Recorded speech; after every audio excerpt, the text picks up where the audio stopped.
La team, salut, j'espère que tu vas bien. Alors, dans la vidéo d'aujourd'hui, je vais te parler un petit peu de mon parcours d'investisseur et notamment l'erreur que j'ai faite pendant longtemps que de rester focus sur des actions principalement, mais globalement, j'étais pas dans the place to be, tu sais, j'étais pas là où se passent les choses, là où il y a de l'action. C'est quelque chose que j'ai fortement corrigé ces derniers temps. Ça explique aussi le pourquoi du comment je suis exclusivement sur les actions américaines.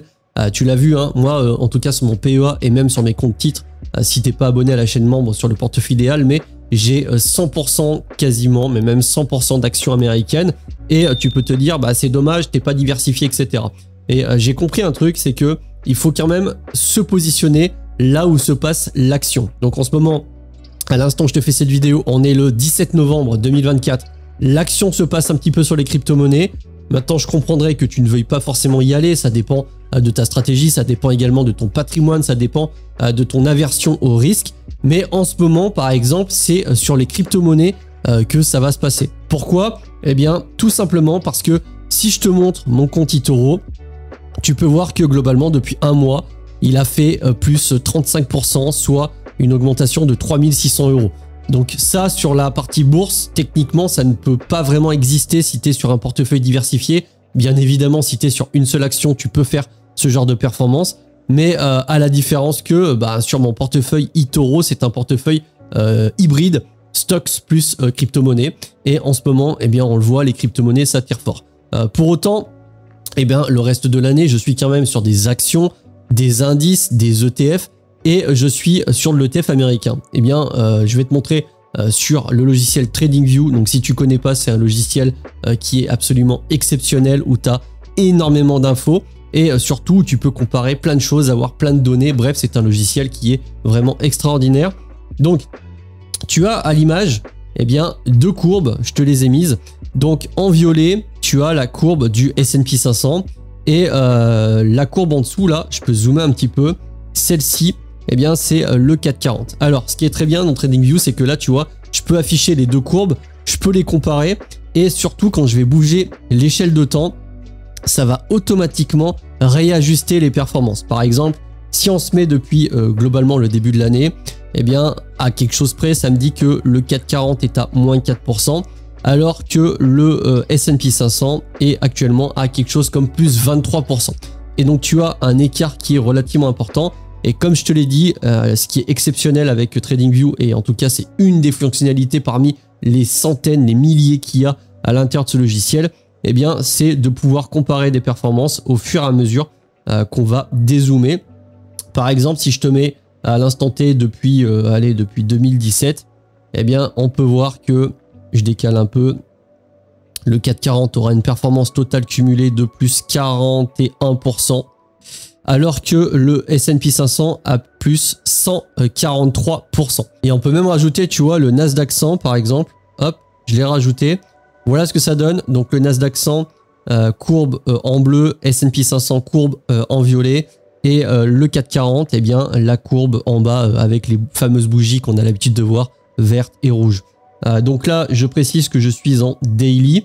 Donc ça affiche des bougies au jour le jour. Et on peut voir concrètement, tu vois que depuis 2017, là on peut voir très clairement que eh bien, le Nasdaq explose le S&P qui lui-même explose le CAC, puisque tu les as juste à droite les performances. Le 440 a fait sur la durée plus 36% et ça c'est le rendement total, pendant que le SPX, donc le S&P 500 a fait plus 143% et le Nasdaq 100 a fait plus 252%. Et comme je te l'ai dit, là où c'est vraiment excellent dans le logiciel, c'est que quand tu modifies les échelles de temps, automatiquement ça va t'ajuster la performance. On peut voir que effectivement il y a des moments où, par exemple ici, donc c'est-à-dire depuis concrètement novembre 2020, on a un CAC à plus 60% et le S&P et le Nasdaq qui sont quasiment sur la même performance. Mais depuis le début de l'année, c'est encore une fois le gros avantage. Depuis 2023, l'écart s'est creusé absolument de manière phénoménale.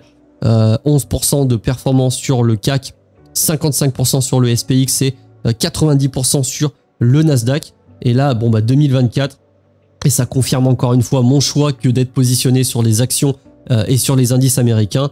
Eh bien, c'est qu'on a tout simplement un 440 qui est en valeur négative, en performance négative, pendant que les marchés américains font encore du plus 20%. Alors, c'est sûr que on peut toujours se dire, les marchés américains vont pas monter jusqu'au ciel, etc. Et pourtant, eh bien, si on regarde les performances sur du plus long terme, on peut se mettre en monthly et qu'on dézoome, malgré tout, en tout cas sur la courbe du S&P 500, la courbe violette, eh bien, on a eu certes des crises, 2008, la crise des années 2000, la crise des valeurs Internet, mais on est quand même assez fortement orienté à la hausse. Alors, je sais que tu peux te dire que tout ça ne peut pas durer, mais il y a quelque chose qu'il faut bien comprendre en bourse, c'est que c'est un flux de trésorerie. Qui dit flux de trésorerie dit potentiellement que ça peut monter pendant très très longtemps. Quand quelqu'un achète une action, eh bien derrière l'action, au bout d'un certain nombre d'années, va se négocier à un prix beaucoup plus haut. Et concrètement, on te dit que la capitalisation ou la valorisation de telle boîte, etc. équivaut à tant de milliers de milliards. Pour les indices, ça va être 50 000 milliards, 100 000 milliards, etc.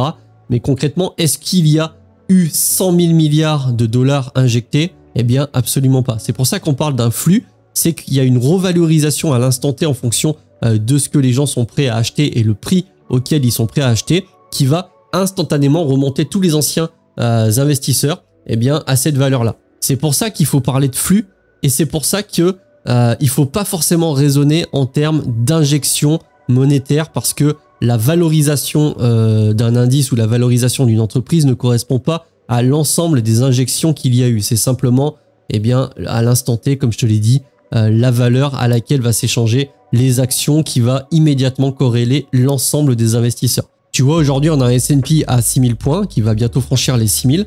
Et c'est pas impossible que d'ici 20 ans, 30 ans, le S&P soit à 25, 30 000 points. On n'en sait rien. Il va y avoir des corrections, c'est sûr. Mais moi, de mon point de vue, étant donné que, comme je te l'ai dit, on a une économie en croissance, globalement, le monde se développe, même si il y a un moment donné, il va y avoir une inversion, la population va plutôt décroître. Mais en attendant, on le voit, hein, la technologie, l'évolution, l'économie de manière globale évolue dans le bon sens. Donc, je ne vois pas, en fait, à part grosse catastrophe qui fait que la bourse sera le dernier de tes soucis. Mais tant qu'on reste dans un monde un petit peu comme on l'est aujourd'hui, je vois pas dans quel monde les marchés ne continueraient pas d'augmenter sur le long terme. Toujours à prendre avec des pincettes. Il peut y avoir des phases des années consécutives, 1 année, 2 années, 3 années, où le marché est baissier.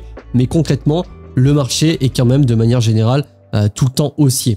Donc l'avantage, encore une fois, sur TradingView, c'est qu'on peut vraiment comparer les performances. Moi, je te l'ai dit au début de vidéo, je vais principalement où il y a le vent. Là, si tu es sur mon Discord communautaire, je te l'ai également expliqué. Ma stratégie, ça va être d'intégrer, du moins au début, et quand je parle au début, c'est quand tu n'as pas trop de capitaux, d'intégrer les cycles crypto, chose que j'avais pas fait jusqu'à, on va dire, récemment, et intégrer également la stratégie boursière et d'aller un petit peu, comme je te l'ai dit, là où il y a le vent, là où il y a l'attraction. C'est pour ça qu'aujourd'hui, je suis positionné à plus de 13 000 euros, c'est-à-dire, on va dire, plus de 50% de l'investissement purement sur tout ce qui concerne la bourse et les cryptos, sur un portefeuille crypto.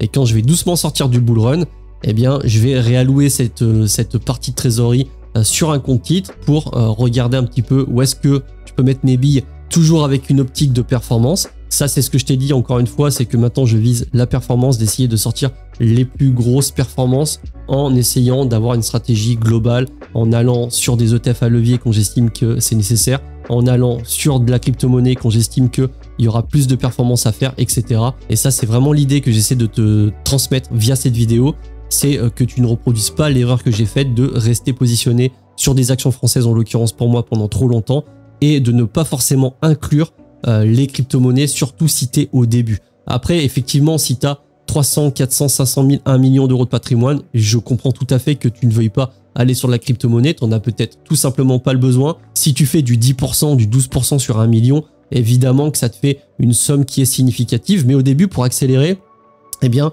c'est bien d'intégrer les deux. Et même, je te dirais, c'est bien d'intégrer aussi la partie immobilier locatif, investissement, chose que j'ai faite, mais surtout d'intégrer la bourse et la crypto-monnaie en ayant quand même une stratégie, en ne faisant pas n'importe quoi, parce que la crypto, certes, ça peut donner des bons chiffres, hein. Là, on voit aujourd'hui plus 5%, plus 700 euros quasiment. Je te rassure, c'est pas toutes les journées comme ça. et malgré le fait que j'ai un portefeuille qui soit pas non plus trop exposé. Donc il faut vraiment décider de ta stratégie, où est-ce que tu vas aller.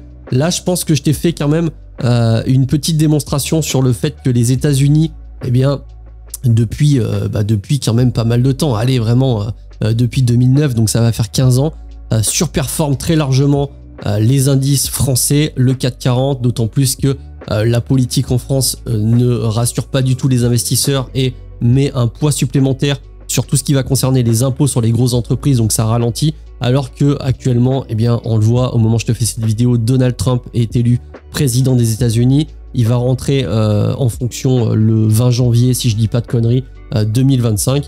Et lui, on sait qu'il a une politique d'assouplissement de l'imposition sur les grosses, sur les sociétés de manière générale.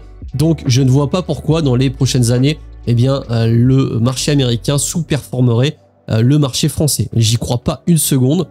C'est pour ça, encore une fois, que je vais rester tranquillement positionné sur les actions US. Et si jamais un jour le vent change de sens et que peut-être que les États-Unis ne sont plus le cœur de la finance et que ça passe sur l'Inde, d'ailleurs l'Inde qui performe bien, eh bien j'irai là-bas sans hésitation. Tu sais, j'ai pas forcément, je suis pas émotionnellement attaché à des entreprises, même si on va pas se mentir, j'aime bien Apple, Amazon, Google et tout, c'est des entreprises qui m'ont bercé depuis mon enfance, que j'ai utilisé, en tout cas dont j'utilise les services ou les produits, et j'en suis hyper content. Mais en tout cas, aujourd'hui, pour moi, c'est les US qui tirent. Et si tu veux la performance sur les marchés financiers, c'est là-bas qu'il faut aller. Après, voilà, c'est simplement un partage de connaissances, un partage d'expérience et aussi mon sentiment de marché. Ceci n'est pas un conseil d'investissement. Maintenant, si tu as envie d'aller plus loin, eh bien, je te laisse checker dans la description. J'ai tout un tas de liens. Tu peux également ouvrir un compte chez TradingView. Tu as un lien affilié. Tu peux également ouvrir un PEA chez Fortuneo. Tu as un lien dans la description. Et moi, je te souhaite une bonne fin de journée. N'hésite pas à nous rejoindre sur le Discord. On discute tous les jours d'investissement. C'était Jérém. Abonne-toi. Je te dis à la prochaine. Salut.